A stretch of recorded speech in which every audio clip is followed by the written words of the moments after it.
His iron crown they beat into a collar for his neck, and his head was bowed upon his knees. And the two Silmarils which remained to Morgoth were taken from his crown, and they shone unsullied beneath the sky. And Eonwe took them and guarded them. Thus an end was made of the power of Angband in the north, and the evil realm was brought to naught. And out of the deep prisons a multitude of slaves came forth beyond all hope into the light of day, and they looked upon a world that was changed. For so great was the fury of those adversaries that the northern regions of the western world were rent asunder, and the sea roared in through many chasms, and there was confusion and great noise. And rivers perished or found new paths, and the valleys were upheaved, and the hills trod down, and Sirion was no more. Then Eonwe, as herald of the elder king, summoned the elves of Beleriand to depart from Middle-earth. But Maedhros and Maglor would not hearken, and they prepared, though now with weariness and loathing, to attempt in despair the fulfillment of their oath. For they would have given battle for the Silmarils where they withheld, even against the victorious host of Valinor, even though they stood alone against all the world. And they sent a message therefore to Eonwe, bidding him yield up now those jewels which of old Feanor their father made, and Morgoth stole from him. But Eonwe answered that the right to the work of their father, which the sons of Feanor formerly possessed, had now perished, because of their many and merciless deeds being blinded by their oath, and most of all, because of their slaying of Dior and the assault upon the havens. The light of the Silmarils should go now into the west, whence it came in the beginning, and to Valinor must Maedhros and Maglor return, and there abide the judgment of the Valar, by whose decree alone would Eonwe yield the jewels from his charge. Then Maglor desired indeed to submit, for his heart was sorrowful, and he said, The oath says not that we may not bide our time, and it may be that in Valinor all shall be forgiven and forgot, and we shall come into our own in peace. But Maedhros answered that if they returned to Aman, but the favor of the Valar were withheld from them, then their oath would still remain, but its fulfillment be beyond all hope. And he said, Who can tell to what dreadful doom we shall come if we disobey the powers in their own land, or purpose ever to bring war again into their holy realm? Yet Maglor still held back, saying, If Manwë and Varda themselves deny the fulfillment of an oath to which we named them in witness, is it not made void? And Maedhros answered, But how shall our voices reach to Iluvatar beyond the circles of the world? And by Iluvatar we swore in our madness, and called the everlasting darkness upon us if we kept not our word. Who shall release us? If none can release us, said Maglor, then indeed the everlasting darkness shall be our lot, whether we keep our oath or break it. But less evil shall we do in the breaking. Yet he yielded at last to the will of Maedhros, and they took counsel together how they should lay hands on the Silmarils. And they disguised themselves, and came in the night to the camp of Eonwe, and crept into the place where the Silmarils were guarded. And they slew the guards, and laid hands on the jewels. Then all the camp was raised against them, and they prepared to die, defending themselves until the last. But Eonwe would not permit the slaying of the sons of Feanor, and departing unfought, they fled far away. Each of them took to himself a Silmaril, for they said, Since one is lost to us, and but two remain, and we two alone of our brothers, so is it plain that fate would have us share the heirlooms of our father. But the jewel burned the hand of Maedhros in pain unbearable, and he perceived that it was as Eonwe had said, and that his right thereto had become void, and that the oath was vain. And being in anguish and despair, he cast himself into a gaping chasm filled with fire, and so ended. And the Silmaril that he bore was taken into the bosom of the earth. And it is told of Maglor that he could not endure the pain with which the Silmaril tormented him, and he cast it at last into the sea, And thereafter he wandered ever upon the shores, singing in pain and regret beside the waves. For Maglor was mighty among the singers of old, named only after Daeron of Doriath. But he came never back among the people of the elves. And thus it came to pass that the Silmarils found their long homes, one in the airs of heaven, and one in the fires of the heart of the world, and one in the deep waters. In those days there was a great building of ships upon the shores of the western sea, and thence in many a fleet the Eldar set sail into the west, and came never back to the lands of weeping and of war. And the Vanyar returned beneath their white banners, and were borne in triumph to Valinor. But their joy in victory was diminished, for they returned without the Silmarils from Morgoth's crown, and they knew that those jewels could not be found or brought together again, unless the world be broken and remade. And when they came into the west, the elves of Beleriand dwelt upon Tol Eressëa, the lonely isle, that looks both west and east, whence they might come even to Valinor. They were admitted again to the love of Manwë, and the pardon of the Valar, and the Teleri forgave their ancient grief, and the curse was laid to rest. Yet not all the Eldalir were willing to forsake the hither lands where they had long suffered and long dwelt, and some lingered many an age in Middle-earth. Among those were Círdan the shipwright, and Celeborn of Doriath, with Galadriel his wife, who alone remained of those who led the Noldor to exile in Beleriand. In Middle-earth dwelt also Gil-galad the High King, and with him was Elrond half-elven, who chose, as was granted to him, to be numbered among the Eldar. But Elros, his brother, chose to abide with men, and from these brethren alone has come among men the blood of the firstborn, and the strain of the spirits divine that were before Arda. For they were the sons of Elwing, Dior's daughter, Lúthien's son, child of Thingol and Melian. And Eärendil their father was the son of Idril Celebrindal, Torgon's daughter of Gondolin. But Morgoth himself, the Valar, thrust through the door of night beyond the walls of the world into the timeless void, and a guard is set forever on those walls, and Eärendil keeps watch upon the ramparts of the sky. Yet the lies that Melkor, the mighty and the cursed, Morgoth Bauglir, the power of terror and of hate, sowed in the hearts of elves and men, are a seed that does not die and cannot be destroyed. And ever and anon it sprouts anew, and will bear dark fruit even unto the latest days.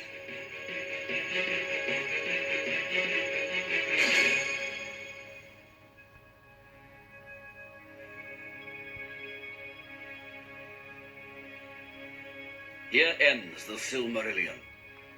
If it has passed from the high and the beautiful to darkness and ruin, that was of old the fate of Arda marred, and if any change shall come and the marring be amended, Manwë and Varden may know, but they have not revealed it, and it is not declared in the dunes of Mandos.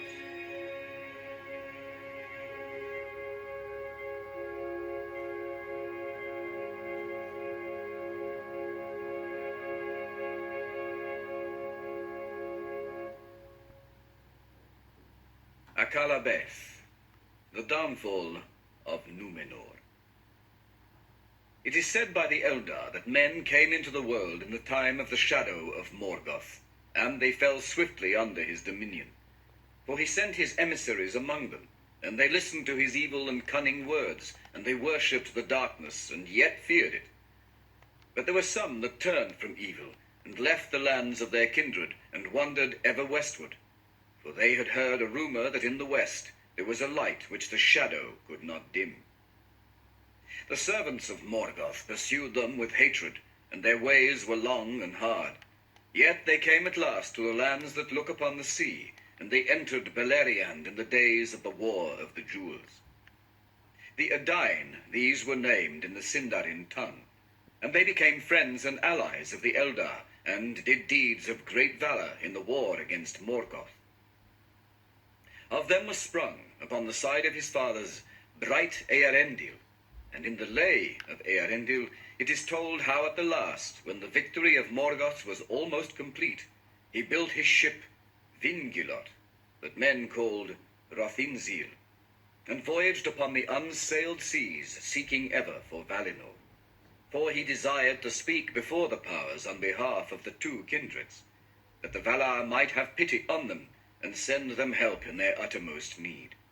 Therefore, by elves and men, he is called Earendil the Blessed, for he achieved his quest after long labours and many perils, and from Valinor there came the host of the lords of the west.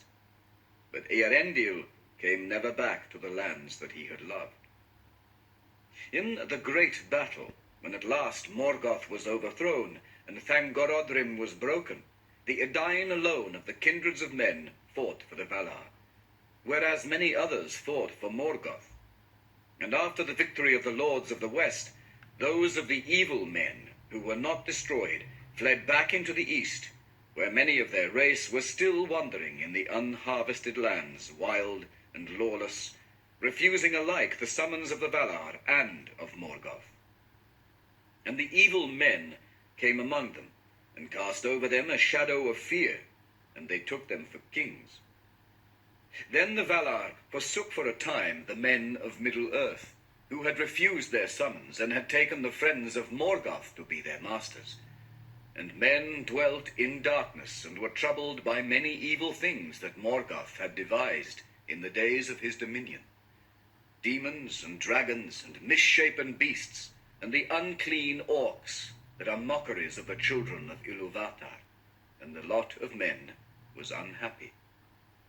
But Manwë put forth Morgoth, and shut him beyond the world in the void that is without, and he cannot himself return again into the world, present and visible, while the lords of the west are still enthroned. Yet the seeds that he had planted still grew and sprouted, bearing evil fruit, if any would tend them. For his will remained, and guided his servants, moving them ever to thwart the will of the Valar, and to destroy those that obeyed them. This the lords of the west knew full well. When therefore Morgoth had been thrust forth, they held counsel concerning the ages that should come after. The Eldar they summoned to return into the west, and those that hearkened to the summons dwelt in the isle of Eressëa. And there is in that land a haven that is named Avalon, for it is of all cities the nearest to Valinor, and the tower of Avalon is the first sight that the mariner beholds when at last he draws nigh to the undying lands over the leagues of the sea. To the fathers of men, of the three faithful houses, rich reward also was given. Eonwe came among them and taught them, and they were given wisdom and power, and life more enduring than any others of mortal race have possessed. A land was made for the Edain to dwell in, neither part of Middle-earth nor of Valinor, for it was sundered from either by a wide sea, yet it was nearer to Valinor. It was raised by Us out of the depths of the great water, and it was established by Aula, and enriched by Yavanna. And the Eldar brought thither flowers and fountains out of Tol Eressëa. That land the Valar called Andor, the land of gift. And the star of Earendil shone bright in the west, as a token that all was made ready, and as a guide over the sea, and men marveled to see that silver flame in the paths of the sun. Then the Edain set sail upon the deep waters, following the star.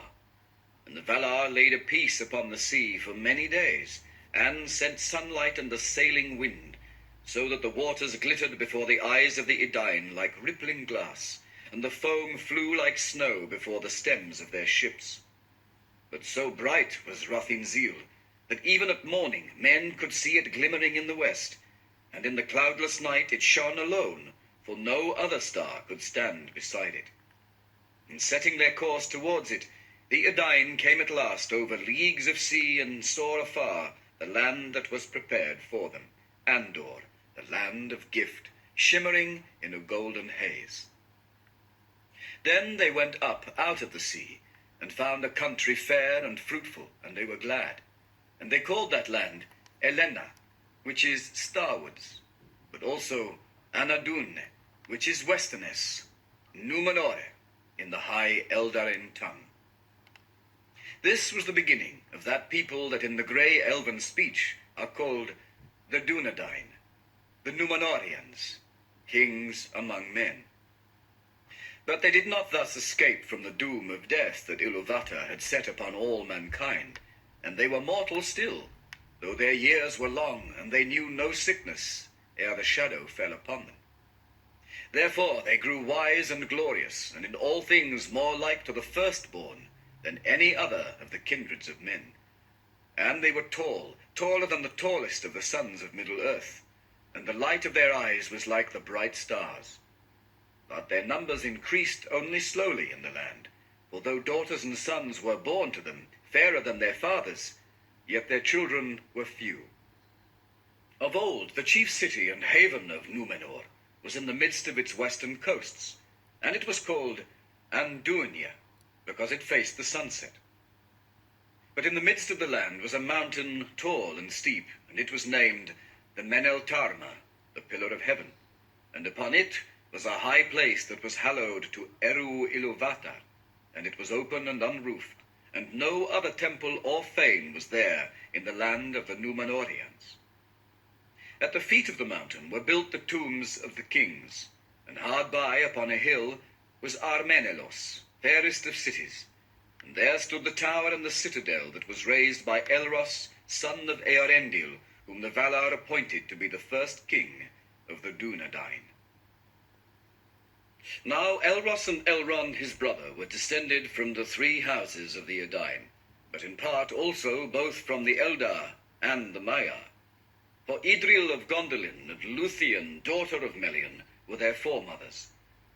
The Valar indeed may not withdraw the gift of death which comes to men from Iluvatar, but in the matter of the half-elven, Iluvatar gave to them the judgment, and they judged that to the sons of Earendil should be given choice of their own destiny. And Elrond chose to remain with the firstborn, and to him the life of the firstborn was granted.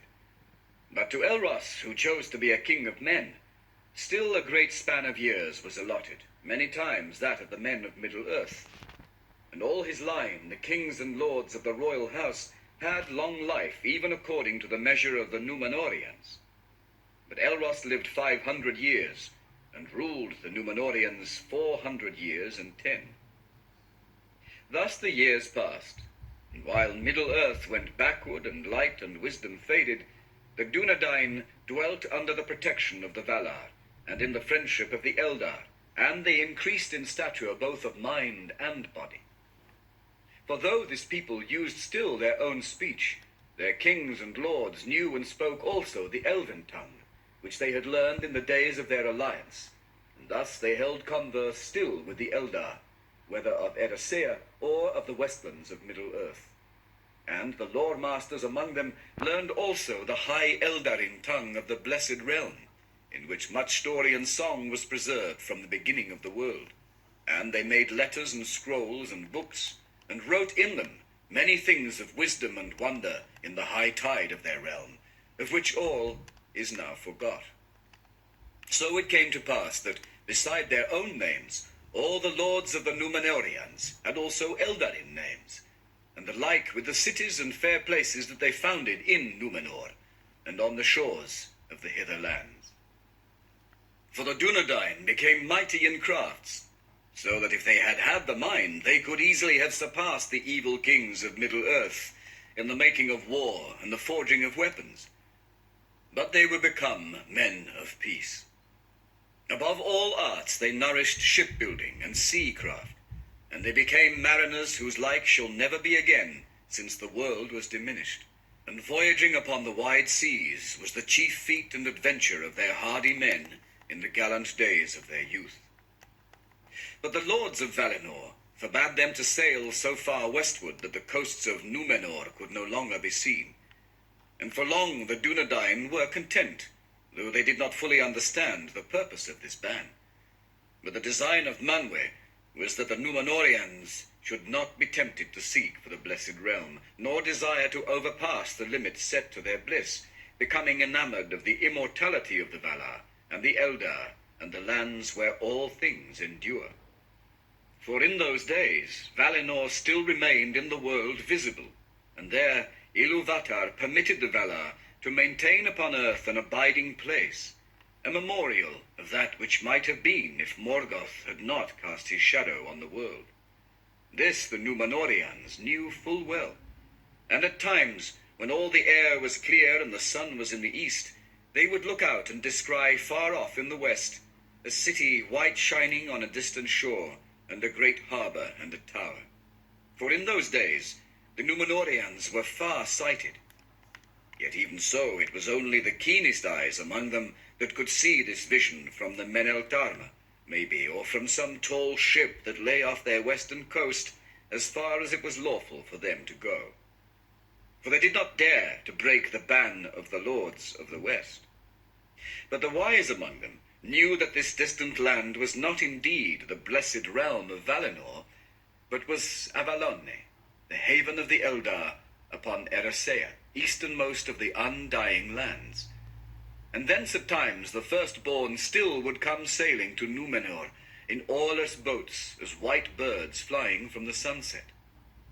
And they brought to Númenor many gifts, birds of song and fragrant flowers, and herbs of great virtue. And a seedling they brought of Celeborn, the white tree that grew in the midst of Eressëa, and that was in its turn a seedling of Galathilion, the tree of Tuna,